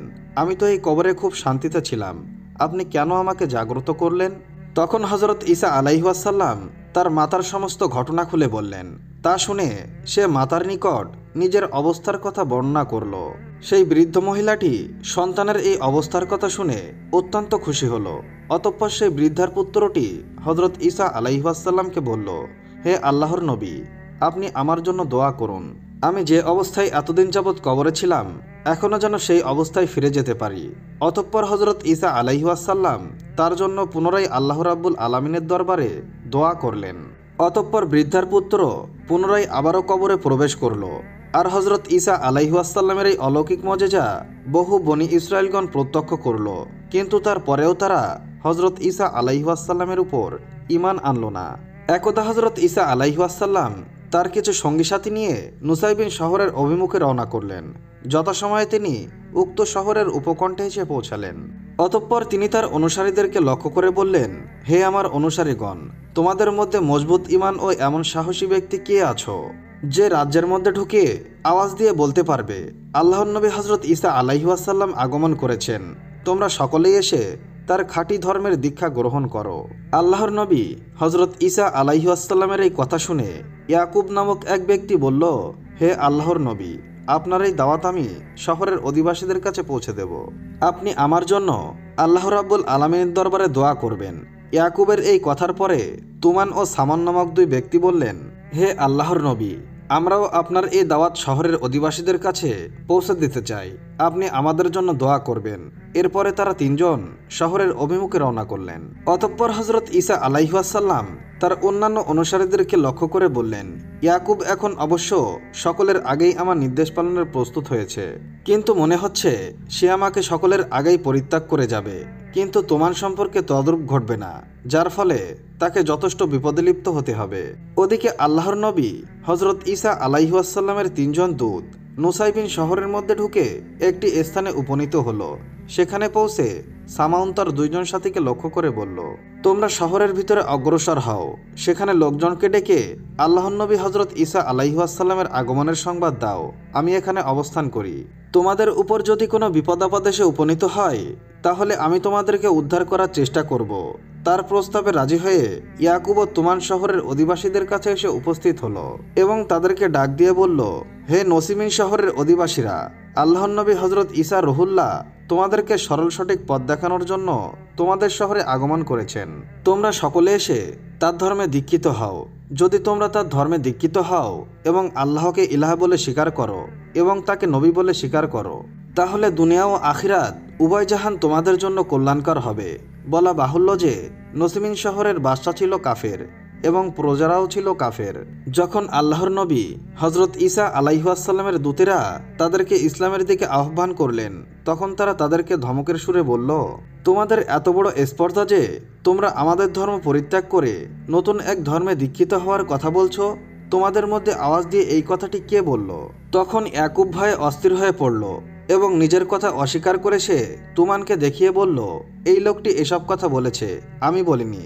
তোমরা আমাকে ক্ষমা করে দাও এবং কোনো শাস্তি দিতে হলে তাকেই দাও। তখন লোকজন তোমানকে ধরে নিয়ে গিয়ে বাদশার কাছে উপস্থিত করলো। বাদশা তখন তোমানকে জিজ্ঞাসা করলো, তোমাদের সেই নবীর ব্যাপারে আমাকে অবহিত করো। কিভাবে সে এই দুনিয়াতে আগমন করেছে, তার পিতামাতাকে, তার বংশ পরিচয় কি? তখন তোমান বলল, তিনি আল্লাহর নবী ঈসা রুহুল্লাহ। তিনি পিতা ছাড়া এই দুনিয়াতে আগমন করেছেন। তার জন্ম আল্লাহ রাব্বুল আলামিনের এক অপার কৃপা। তোমানের কথা শুনে বাদশা বলল, যে লোকের জন্ম হয়েছে এভাবে, তাকে আবার তুমি রুহুল্লাহ ও আল্লাহর নবী কোন মুখে বলতে চাও? এরূপ কথা আর কখনোই বলবে না। আর এরূপ কথা বলে তুমি যে অপরাধ করেছ, সেই অপরাধ স্বীকার করে তোমাকে এখনই তওবা করতে হবে। তোমাকে এই বলে তওবা করতে হবে যে জীবনে আর তুমি কখনো এরকম কথা বলবে না। তুমি যদি তওবা করো তাহলে আমি তোমাকে ক্ষমা করে দিব, আর যদি তওবা না করো তাহলে তোমাকে কঠিন শাস্তি গ্রহণ করতে হবে। তোমান বাদশার কথায় বিন্দুমাত্র ভীতু না হয়ে বলল, হে বাদশাহ, আপনি আমাকে যা ইচ্ছা শাস্তি দিতে পারেন, কিন্তু আমি জীবন থাকতে কখনো এই কথাও বিশ্বাস পরিত্যাগ করব না। তখন বাদশা রেগে আগুন হয়ে তার কর্মচারীদেরকে নির্দেশ দিলেন, তোমরা এই অভদ্র লোকটির চোখগুলো উপড়ে ফেলো এবং তার হাত পা কেটে তাকে একটি কদর্য স্থানে ফেলে রাখো। বাদশার নির্দেশ মতো তার হাত পা কেটে তাকে একটি নিকৃষ্ট স্থানে ফেলে রাখা হলো। ওদিকে সামান যখন জানতে পারলেন বাদশাহ তোমানের সাথে এই আচরণ করেছেন, তখন তিনি বাদশার দরবারে উপস্থিত হয়ে বললেন, হে মহামান্য বাদশাহ, আপনি আমাকে হুকুম দিলে আমি তোমানের কাছে গিয়ে কিছু কথা জিজ্ঞেস করতাম আর শুনে আসতাম সে ঈসার ব্যাপারে কি বলে, অতঃপর তা আপনাকে এসে জানিয়ে দিতাম। বাদশাহ বলল, তুমি অবাধে যেতে পারো। অতঃপর বাদশাহ সামাউনের সাথে তার কিছু প্রহরীকে পাঠিয়ে দিল। তাদেরকে সঙ্গে নিয়ে তিনি তোমানের কাছে উপস্থিত হলেন এবং তাকে জিজ্ঞাসা করলেন, হে তোমান, তুমি যে ঈসাকে আল্লাহর নবী ও রুহুল্লাহ বলছো, তার নিকট এমন কি নিদর্শন আছে যা দেখলে তার নবুয়াত সম্পর্কে মনের সন্দেহ দূরীভূত হবে? তোমান বললেন, তিনি অলৌকিক ক্ষমতার গুণের অধিকারী। তিনি ল্যাংড়া, অন্ধ ও লুলা এবং জটিল রোগীকে আরোগ্য দান করেন। তোমানের এই কথা শুনে সামান বললেন, এসব কাজ তো চিকিৎসক দ্বারাও হয়ে থাকে, অন্য কোনো নিদর্শনের কথা বলো। তোমান বলল, লোকজন তাদের ঘরের মধ্যে যে সকল খাবার লুকিয়ে রাখে এবং তারা গৃহের মধ্যে বসে যে সকল খাবার আহার করে, হজরত ঈসা আলাইহিওয়াসাল্লাম বাইরে বসে তার সংবাদ বলে দিতে পারেন। সামান বললেন, অভিজ্ঞ গণকও তো নির্ভুল গণনার মাধ্যমে এই সকল সংবাদ বলে দিতে পারেন। তার নবী হওয়ার বিষয়ে এইসব কোনো নিদর্শন হতে পারে না। যদি তার নিকট অন্য কোনো নিদর্শন থাকে তাহলে সেই কথা বলো। তোমান বলল, হজরত ঈসা আলাইহিওয়াসাল্লাম মাটি দ্বারা পাখি নির্মাণ করে তার মধ্যে ফুৎকার দিলে সেই পাখি জীবিত হয়ে আকাশে উঠতে পারে। তখন সামান বললেন, এ জাতীয় কাজ তো অনেক জাদুকররাও করতে পারে। এছাড়াও যদি তার নিকট অন্য কোনো অলৌকিক ক্ষমতা থাকে সেই ক্ষমতার কথা বলো। তখন তোমান বলল, হজরত ঈসা রুহুল্লাহ আল্লাহর হুকুমে মৃত ব্যক্তিকে জীবিত করতে পারেন। তোমানের কাছ থেকে কথা শুনে সামান বাদশার কাছে গিয়ে বললেন, হে মহামান্য বাদশাহ, তোমান আমার কাছে হজরত ঈসা আলাইহিওয়াসাল্লামের অসংখ্য অলৌকিক মুজিজার কথা বলেছেন। এমনকি তিনি নাকি আল্লাহর হুকুমে মৃত ব্যক্তিকেও জীবিত করতে পারেন। যদি এই কথা সত্য হয় তবে তিনি যে নিশ্চয়ই আল্লাহর নবী, এতে কোনো সন্দেহের কারণ নেই। কেননা নুজ্জম বা জাদুকরেরা অনেক কিছুই করতে পারেন, কিন্তু কোনো মৃত ব্যক্তিকে জীবিত করে দেখাতে পারে না। তখন বাদশাহ বললেন, তোমরা ঈসাকে আমার দরবারে নিয়ে আসো। যদি দেখা যায় যে সে সত্যিই মৃতকে জীবিত করতে পারে তবে অবশ্যই তাকে সত্য পয়গম্বর বলে স্বীকার করে নিব। সামান তখন হজরত ঈসা আলাইহিওয়াসাল্লামের নিকট গিয়ে তাকে বললেন, হে আল্লাহর নবী, আমরা বাদশার কাছে আপনার অসংখ্য মজেজার কথা বলেছি এবং বাদশাহ আপনার কাছ থেকে সেই মজেজাগুলো দেখতে চেয়েছেন। আপনি অবশ্যই তাকে সেই মজেজাগুলো দেখাবেন। এই মজেজাগুলো দেখার বিনিময়ে বাদশাহ প্রতিশ্রুতি দিয়েছেন যে সে আপনার ধর্ম গ্রহণ করবেন। এরপর হজরত ঈসা আলাইহিওয়াসাল্লাম সামাউনের সাথে বাদশার দরবারে গিয়ে উপস্থিত হলেন এবং বাদশাকে যে নিদর্শনগুলির কথা বলা হয়েছিল আল্লাহর নবী হজরত ঈসা আলাইহিওয়াসাল্লাম এক এক করে তাকে সকল নিদর্শনগুলি দেখালেন। নসিমিন শহরের অসংখ্য রোগীকে তিনি আল্লাহর হুকুমে ভালো করে দিলেন। অতঃপর বাদশাহ হজরত ঈসা আলাইহিওয়াসাল্লামকে বললেন, এতক্ষণ আপনি যে সকল কার্যক্রম দেখিয়েছেন এ ধরনের কাজ তো অসংখ্য দক্ষ জাদুকর, অভিজ্ঞ ডাক্তাররাও করতে পারে, কিন্তু তারা কোনো মৃত মানুষকে জীবিত করতে পারে না। আপনি যদি মৃত মানুষকে জীবিত করে দেখাতে পারেন তাহলে আমি আপনার ধর্ম গ্রহণ করব। হজরত ঈসা আলাইহিওয়াসাল্লাম তদুত্তরে বললেন, হে মহামান্য বাদশাহ, আল্লাহ তাআলার হুকুম হলে আমি তাও করে দেখাতে পারবো। তখন বাদশাহ ও তার লোকজন মিলে হজরত ঈসা আলাইহিওয়াসাল্লামকে নিয়ে একটি বহু পুরাতন কবরস্থানে চলে আসলেন। সেখানে হজরত নূহ আলাইহিওয়াসাল্লামের ছেলে শামের কবর ছিল। ওই কবরটির পাশে গিয়ে বাদশাহ হজরত ঈসা আলাইহিওয়াসাল্লামকে লক্ষ্য করে বললেন, হে ঈসা, এই কবরে যাকে দাফন করা হয়েছে তুমি তাকে জীবিত করে দেখাও। এরপর হজরত ঈসা আলাইহিওয়াসাল্লাম আল্লাহ রাব্বুল আলামিনের দরবারে মোনাজাত করলেন, হে সর্বশক্তিমান মালিক আল্লাহ তাআলা, তোমার নিয়ামত অফুরন্ত, তোমার ক্ষমতা অপরিসীম। তুমি তোমার ক্ষমতার বলে এই কবরে মৃত ব্যক্তিকে জীবিত করে তোমার ক্ষমতার নদী তাদেরকে দেখাও। আল্লাহর নবী হজরত ঈসা আলাইহিওয়াসাল্লামের এরূপ মোনাজাত করা মাত্র কবরটি বিদীর্ণ হয়ে গেল এবং তার ভেতর থেকে সাদা কেশ ও দাড়িযুক্ত একটি লোক বেরিয়ে আসলো। অতঃপর সে প্রথমে আল্লাহর নবী হজরত ঈসা আলাইহিওয়াসাল্লামকে সালাম দিয়ে বললেন, হে লোকজন, তোমরা জেনে রাখো এই ব্যক্তি আল্লাহর নবী হজরত ঈসা। তোমরা তার উপরে ঈমান এনে সকলেই তার উপর অনুসরণ করো। আর এই লোকটি ছিলেন হজরত নূহ আলাইহিওয়াসাল্লামের পুত্র শাম। তখন হজরত ঈসা আলাইহিওয়াসাল্লাম তাকে জিজ্ঞাসা করলেন, হে শাম, তোমাদের জামানায় তো কারো দাড়িও চুল মৃত্যু পর্যন্ত সাদা রং ধারণ করতো না। শাম জবাব দিল, হে আল্লাহর নবী, আমি জানতাম যে রোজ কিয়ামতের সামান্য আগে আপনি দুনিয়াতে আসবেন। আর কবরে থাকা অবস্থায় আপনার আওয়াজ শুনে আমি মনে করলাম যে রোজ কিয়ামত আসন্ন হয়েছে, আর তাই আপনার আগমন ঘটেছে। সুতরাং হাসরের মাঠের হিসাব নিকাশের ভয়ে ও আতঙ্কে আমার দাড়ি চুল পেকে হঠাৎ এই আকার ধারণ করেছে।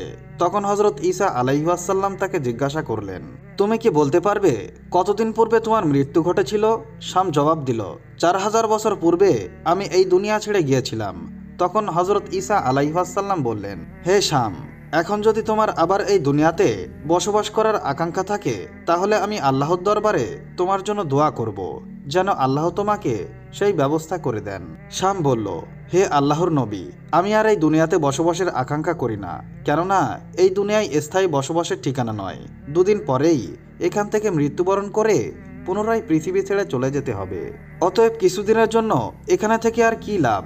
আপনি আমার জন্য দোয়া করুন যেন আল্লাহ রাব্বুল আলামিন পুনরায় আমাকে সেই অবস্থায় ফিরিয়ে নেন। এভাবে বেশ কিছুক্ষণ কথাবার্তা বলার পরে শাম আবারও মৃত্যুবরণ করল। এই ঘটনা নসিমিন শহরের বাদশাহ ও তার লোকজন সরাসরি প্রত্যক্ষ করল এবং সবাই একসাথে হজরত ঈসা আলাইহিসসালামের উপর ঈমান এনে সত্য ধর্মে দীক্ষিত হল। সুপ্রিয় দর্শক, এই ছিল হজরত ঈসা আলাইহিসসালামের অলৌকিক মুজিজার কাহিনী। আল্লাহ রাব্বুল আলামিন আমাদেরকে এই ঘটনা থেকে শিক্ষালাভ করে সঠিক পথে চলার তৌফিক দান করুন, আমিন। একদা হজরত মুহাম্মদ সাল্লাল্লাহু আলাইহি ওয়াসাল্লাম ফাতেমা রাদিয়াল্লাহু তাআলা আনহাকে ডেকে বললেন, হে ফাতেমা, এই মদিনায় এমন একজন কাঠুরিয়ার স্ত্রী রয়েছে, সে এমন একটি আমল করে যে আমলের কারণে সে তোমার আগে জান্নাতে প্রবেশ করবে। হুজুরে পাক সাল্লাল্লাহু আলাইহি ওয়াসাল্লামের কথা শুনে হজরত ফাতিমা রাদিয়াল্লাহু তাআলা আনহা বললেন, আব্বাজান, এটা কিভাবে সম্ভব? আমি তো জান্নাতের সকল মহিলাদের সর্দারনি, তাহলে কিভাবে কোনো মহিলা আমার পূর্বে জান্নাতে প্রবেশ করবে? আব্বাজান, দয়া করে আপনি আমাকে সেই কাঠুরিয়ার স্ত্রীর ঠিকানাটি বলুন, আমি যাতে দেখে আসতে পারি সে কি এমন আমল করে যে আমলের কারণে সে আমার পূর্বে জান্নাতে প্রবেশ করবে।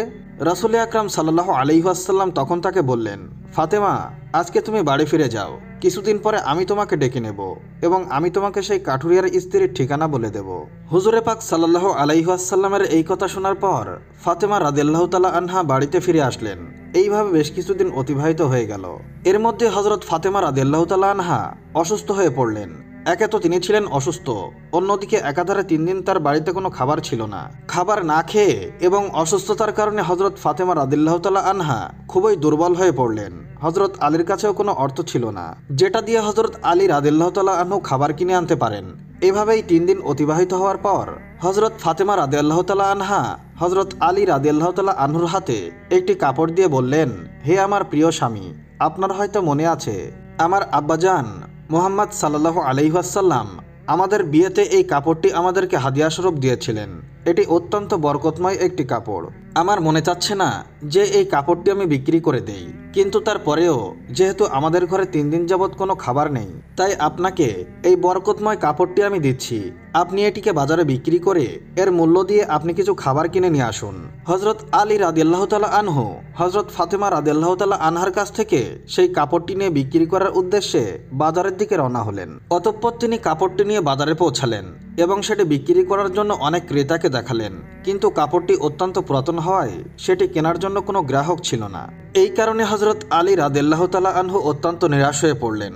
তখন তিনি আল্লাহ রাব্বুল আলামিনের দরবারে ফরিয়াদ করলেন, হে রাব্বুল আলামিন, এই কাপড়টি অত্যন্ত পুরাতন, তাই এটিকে কেনার জন্য কোনো ক্রেতা আগ্রহ হচ্ছে না। আজ 3 দিন যাবৎ নবী করিম সাল্লাল্লাহু আলাইহি ওয়াসাল্লামের কলিজার টুকরো হজরত ফাতেমা রাদিয়াল্লাহু তাআলা আনহা ও হজরত হাসান হোসাইন না খেয়ে আছে। হে রাব্বুল আলামিন, আজকে যদি আমি এই কাপড়টি বাজারে বিক্রি করে এর মূল্য দিয়ে খাবার কিনে বাড়ি নিয়ে যদি না যেতে পারি, তাহলে আজকেও তাদেরকে না খেয়ে থাকতে হবে।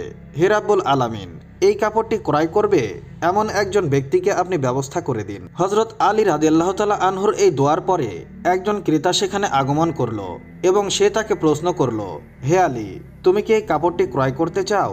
আলী রাদিয়াল্লাহু তাআলা আনহু বললেন, জনাব, আমি তো এই কাপড়টি বিক্রি করার জন্য এই বাজারে নিয়ে এসেছি।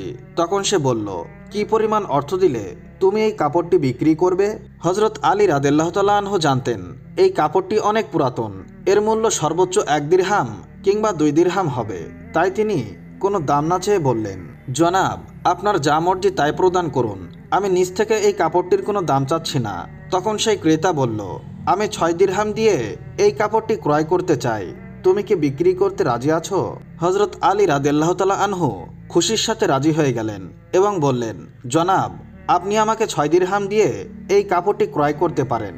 এরপর সেই ক্রেতা হযরত আলী রাদিয়াল্লাহু তাআলা আনহুকে 6 দিরহাম দিল এবং হযরত আলী রাদিয়াল্লাহু তাআলা আনহু তার কাছে সেই কাপড়টি হস্তান্তর করলেন।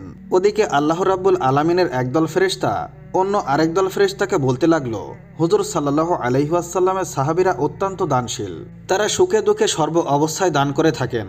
ফেরেশতাদের এই কথা শুনে অপর আরেক দল ফেরেশতা বলল, আল্লাহর নবীর সাহাবীরা বেশি বেশি দান করেন, এটা ঠিক কথা, কিন্তু তারা সুখে দুঃখে সবসময় দান করেন না।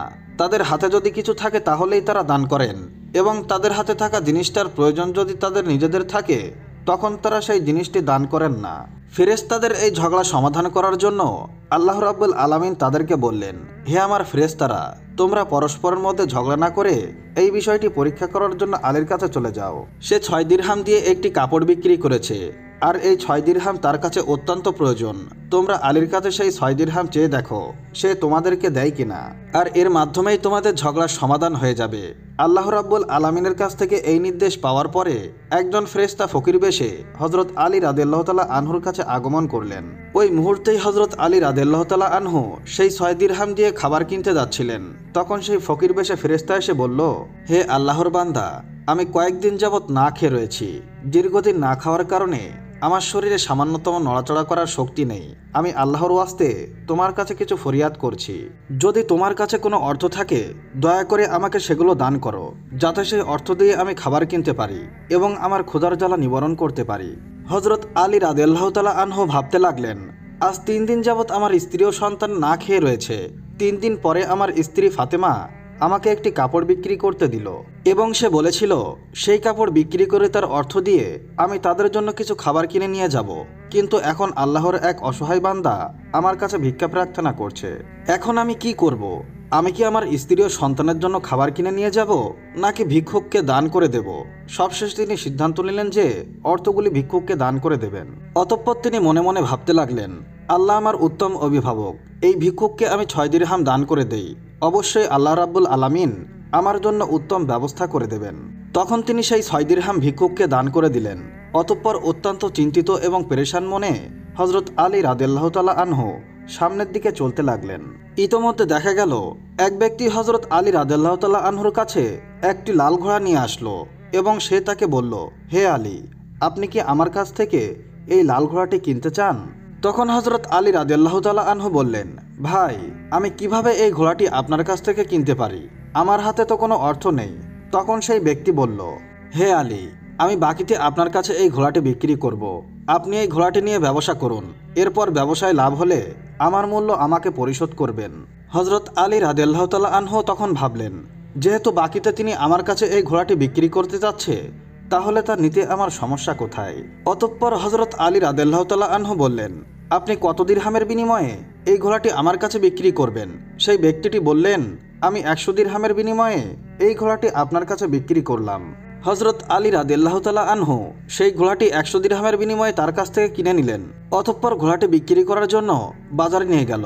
হযরত আলী রাদিয়াল্লাহু তাআলা আনহু যখন সেই ঘোড়াটি বিক্রি করার জন্য বাজারে নিয়ে গেল, তখন এক ব্যক্তি এসে তাকে জিজ্ঞাসা করলেন, হে আলী, আপনি কি এই ঘোড়াটি বিক্রি করতে চান?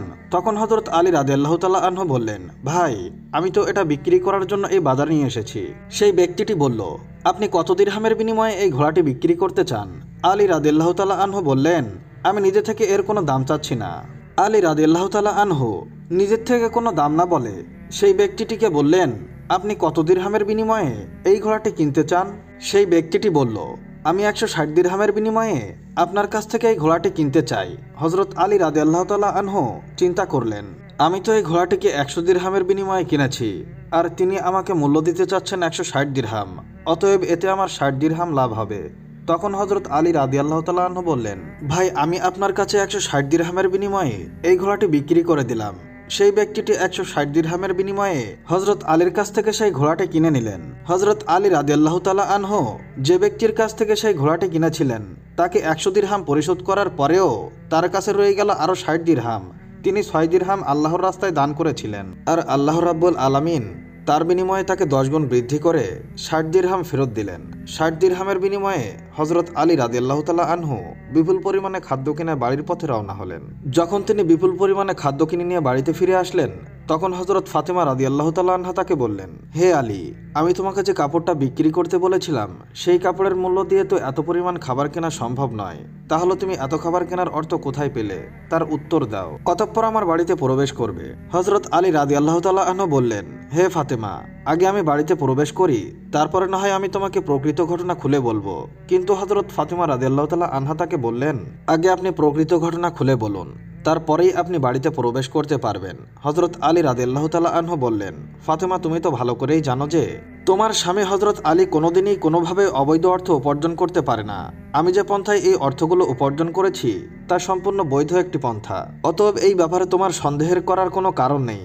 কিন্তু হযরত ফাতেমা রাদিয়াল্লাহু তাআলা আনহা হযরত আলী রাদিয়াল্লাহু তাআলা আনহুর এই কথাগুলি কোনোভাবেই বুঝতে চাচ্ছিলেন না। হযরত আলী ও হযরত ফাতেমার মধ্যে এই ঘটনা ঘটার কিছুদিন পরে নবী করিম সাল্লাল্লাহু আলাইহি ওয়াসাল্লাম হযরত ফাতেমাকে তার দরবারে ডাকলেন। অতঃপর তিনি তাকে ডেকে বললেন, হে ফাতেমা, তোমার কি মনে আছে আমি কিছুদিন পূর্বে তোমাকে বলেছিলাম একজন কাঠুরিয়ার স্ত্রী তোমার পূর্বে জান্নাতে প্রবেশ করবে? হযরত ফাতেমা বললেন, আব্বাজান, অবশ্যই আমার মনে আছে এবং আমি সেই কাঠুরিয়ার স্ত্রীর সঙ্গে সাক্ষাৎ করার জন্য অধীর আগ্রহে ব্যাকুল হয়ে আছি। দয়া করে আপনি আমাকে তার ঠিকানা বলুন, যাতে আমি দেখে আসতে পারি সেই কাঠুরিয়ার স্ত্রী কি এমন আমল করে যার কারণে সে আমার পূর্বে জান্নাতে প্রবেশ করবে। তখন মুহাম্মদ সাল্লাল্লাহু আলাইহি ওয়াসাল্লাম তাকে সেই কাঠুরিয়ার স্ত্রীর ঠিকানা বলে দিলেন এবং ফাতেমা রাদিয়াল্লাহু তাআলা আনহাকে বললেন, হে ফাতেমা, তুমি যাও, তার সঙ্গে সাক্ষাৎ করে এসো। রাসূল সাল্লাল্লাহু আলাইহি ওয়াসাল্লামের কাছ থেকে সেই কাঠুরিয়ার স্ত্রীর ঠিকানা পেয়ে হযরত ফাতেমা রাদিয়াল্লাহু তাআলা আনহা তার সাথে সাক্ষাৎ করার জন্য রওনা হলেন। যখন তিনি কাঠুরিয়ার বাড়িতে এসে পৌঁছালেন তখন হযরত ফাতেমা রাদিয়াল্লাহু তাআলা আনহা সালাম দিয়ে বললেন, বাড়িতে কি কেউ আছেন? আমি নবীর মেয়ে হযরত ফাতেমা বলছি। আমি কি ঘরের ভেতরে প্রবেশ করতে পারি? ঘরের ভেতর থেকে আওয়াজ আসলো, আমি পরম সৌভাগ্যবান যে আমার বাড়িতে নবীর মেয়ে হযরত ফাতেমা আগমন করেছেন। হে আল্লাহর নবীর মেয়ে, আপনি বলুন কেন আমার বাড়িতে আগমন করেছেন? তখন হযরত ফাতেমা রাদিয়াল্লাহু তাআলা আনহা বললেন, আমি আপনার সাথে দেখা করতে চাই, দয়া করে আমাকে ভেতরে আসার অনুমতি দিন। তখন কাঠুরিয়ার স্ত্রী বলল, হে আল্লাহর নবীর মেয়ে, হে জান্নাতের সর্দারনী, আপনার সাথে দেখা করার একান্ত ইচ্ছা ও আগ্রহ আমার মনেও রয়েছে, কিন্তু তারপরেও আমি আপনাকে ঘরে আসার অনুমতি দিতে পারছি না, কেননা এটি আমার স্বামীর ঘর আর আমি আমার স্বামীকে না বলে কোনো মানুষকে ঘরে ঢোকার অনুমতি দিতে পারি না। দয়া করে আপনি আগামীকালকে আসবেন, আমি আমার স্বামীর কাছ থেকে আপনার ব্যাপারে অনুমতি নিয়ে রাখবো। যদি আমার স্বামী অনুমতি প্রদান করেন তবেই কেবল আপনাকে ঘরে প্রবেশ করার অনুমতি দিতে পারি। কাঠুরিয়ার স্ত্রীর কাছ থেকে এই কথা শোনার পর হযরত ফাতেমা রাদিয়াল্লাহু তাআলা আনহা বাড়িতে ফিরে গেলেন। দ্বিতীয় দিন যখন তিনি কাঠুরিয়ার স্ত্রীর সাথে দেখা করার জন্য বাইরে বের হবেন তখন হাসান রাদিয়াল্লাহু তাআলা আনহু তাকে জড়িয়ে ধরে বললেন, আম্মাজান, আপনি কালকে কোথায় গিয়েছিলেন? আপনাকে আমি খুঁজে পাচ্ছিলাম না। আম্মাজান, আপনি যেখানে যাচ্ছেন দয়া করে আমাকেও আপনার সাথে নিন। হযরত ফাতেমা রাদিয়াল্লাহু তাআলা আনহা তখন তার বড় পুত্র হযরত হাসানকে তার সাথে নিলেন। এরপরে তিনি কাঠুরিয়ার ইরির বাড়িতে পৌঁছে গেলেন। অতঃপর সালাম দিয়ে বললেন, বাড়িতে কি কেউ আছেন? আমি নবীর মেয়ে ফাতেমা বলছি এবং আমার সাথে আমার বড় পুত্র হাসান রয়েছে, আমি কি বাড়িতে প্রবেশ করতে পারি? ভেতর থেকে আওয়াজ দিয়ে কাঠুরিয়ার স্ত্রী বললেন, হে নবীর মেয়ে ফাতেমা, আপনার সাথে দেখা করার আগ্রহ আমার মনেও রয়েছে। গতকালকে আমার স্বামীর কাছ থেকে আপনার ব্যাপারে অনুমতি নিয়েছিলাম, কিন্তু আপনার সাথে যে আপনার বড় পুত্র হাসানকে নিয়ে এসেছেন তার ব্যাপারে আমার স্বামীর কাছ থেকে অনুমতি গ্রহণ করিনি। এই কারণে আমি আপনাকে ঘরে প্রবেশ করার অনুমতি দিতে পারি, কিন্তু আপনার পুত্র হাসানকে অনুমতি দিতে পারি না। দয়া করে আপনি আগামীকাল আসবেন, আপনার পুত্র হাসানের ব্যাপারে আমার স্বামীর কাছ থেকে অনুমতি নিয়ে রাখবো। কাঠুরিয়ার স্ত্রীর কাছ থেকে এই কথা শোনার পর হযরত ফাতেমা রাদিয়াল্লাহু তাআলা আনহা আবারও বাড়ি ফিরে গেলেন। পরদিন যখন আবারও কাঠুরিয়ার স্ত্রীর সাথে দেখা করার জন্য রওনা হলেন তখন তার ছোট ছেলে হযরত হুসাইন রাদিয়াল্লাহু তাআলা আনহু জড়িয়ে ধরে তাকে বললেন, আম্মাজান, আপনি 2 দিন ধরে কোথাও যেন যাচ্ছেন, আমি আপনাকে খুঁজে পাচ্ছি না, আজকে আপনি আমাকেও নিয়ে যান। হযরত ফাতেমা রাদিয়াল্লাহু তাআলা আনহা তখন 2 পুত্র হযরত হাসান ও হুসাইনকে সাথে নিয়ে কাঠুরিয়ার বাড়িতে উপস্থিত হলেন। বাড়ির বাড়ি থেকে তিনি সালাম দিয়ে বললেন, বাড়িতে কি কেউ আছেন? আমি নবীর মেয়ে ফাতেমা বলছি এবং আমার সাথে আমার 2 পুত্র হাসান ও হুসাইন রয়েছে। বাড়ির ভেতর থেকে কাঠুরিয়ার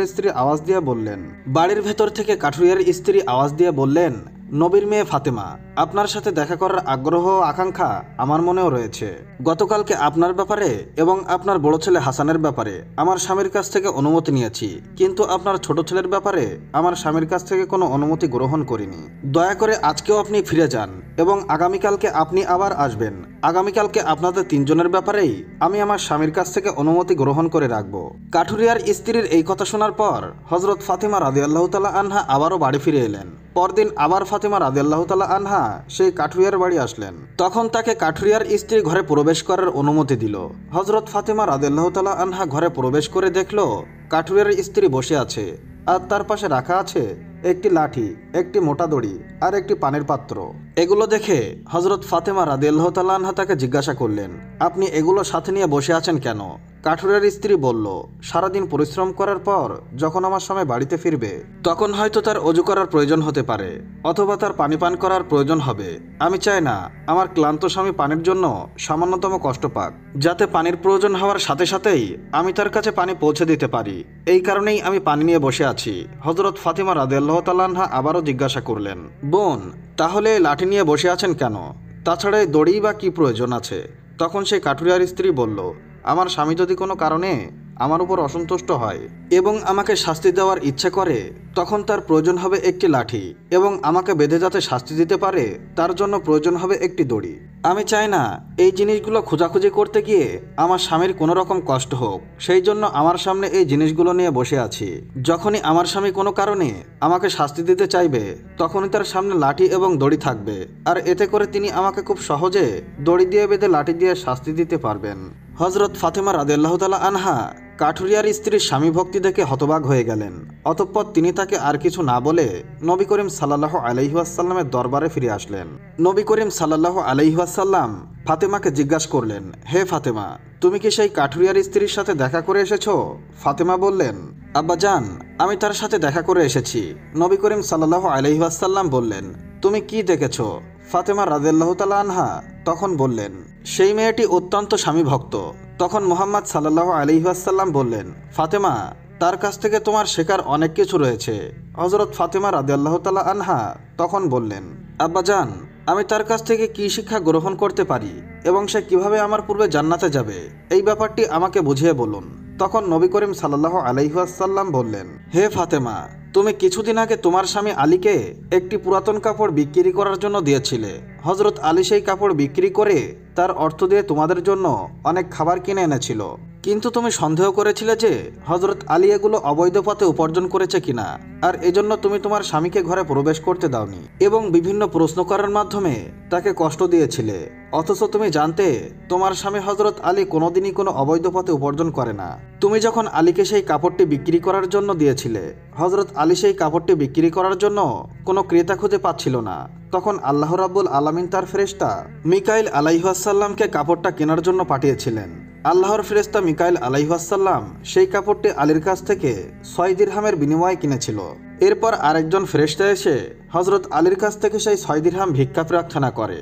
অতঃপর হযরত আলী আল্লাহর রাস্তায় সেই 6 দিরহাম দান করে দেয়।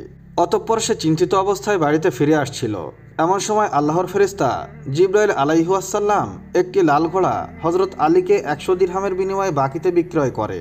হযরত আলী সেই ঘোড়াকে নিয়ে বাজারে যায় এবং ইসরাফিল ফেরেশতা হযরত আলীর কাছ থেকে সেই ঘোড়া 160 দিরহামের বিনিময়ে কিনে নেয়।